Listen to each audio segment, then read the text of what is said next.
తిరుమల వెళ్ళగానే ఫస్ట్ వరాహస్వామివారి దర్శనం చేసుకోవాలి. ఇంకా మాకు వరాహస్వామివారి దర్శనం అయ్యేసరికి 11:30 అయ్యింది. ఇంకా 11:30 అయిపోయింది కదా, సో ఫస్ట్ అయితే భోజనం చేసేసి ఇంకా అప్పుడు దర్శన లైన్లోకి వెళ్ళిపోదామని చెప్పి ఇంకా భోజనం దగ్గరికి అయితే వచ్చేసామండి. తిరుపతి వెళ్ళిన వాళ్ళు చాలా వరకు ఇక్కడ భోజనం చేయకుండా ఉండరనమాట. వెంగమాంబ అన్నప్రసాదం కాంప్లెక్స్ అనమాట అండి. ఇది కాంప్లెక్స్ మనకి దర్శనానికి వెళ్ళే దారిలోనే ఉంటుంది. ఇక్కడ ఫుడ్ ఫ్రీగా పెడతారు దేవస్థానం వాళ్ళు. అలాగే ఎక్కువ లైన్లో కూడా వేచి ఉండవసరం లేదు. చాలా పెద్ద కాంప్లెక్స్ అనమాట ఇది.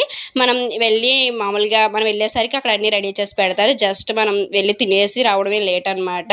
మనకి ఎంత కావాలంటే అంత పెడతారు. ఫుడ్ కూడా చాలా బాగుంటుంది. అలాగే మార్నింగ్ టైం టిఫిన్ కూడా పెడతారు. అలాగే సాయంత్రం మాటలు భోజనం కూడా ఉంటుంది. ఇక్కడ టైమింగ్స్ వచ్చేసరికి మార్నింగ్ 6:30 నుంచి ఇక్కడ టిఫిన్ పెడతారు 10:30 వరకు. మళ్ళీ 10:30 నుంచి భోజనం పెడతారు. సాయంత్రం వచ్చేసరికి 7:30 నుంచి భోజనం ఉంటుందన్నమాట.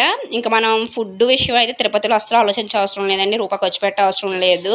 అదే గుడి ప్రాంగణం ఉన్నంత వరకు కూడా ఫుడ్ మట్టికి బాగుంటుంది. భోజనం కంప్లీట్ అయిపోయాక ఇంకా దర్శనానికి అయితే వెళ్ళిపోయాము. కరెక్ట్గా దర్శనం లైన్లో నుంచునేసరికి 12 అయ్యిందనమాట.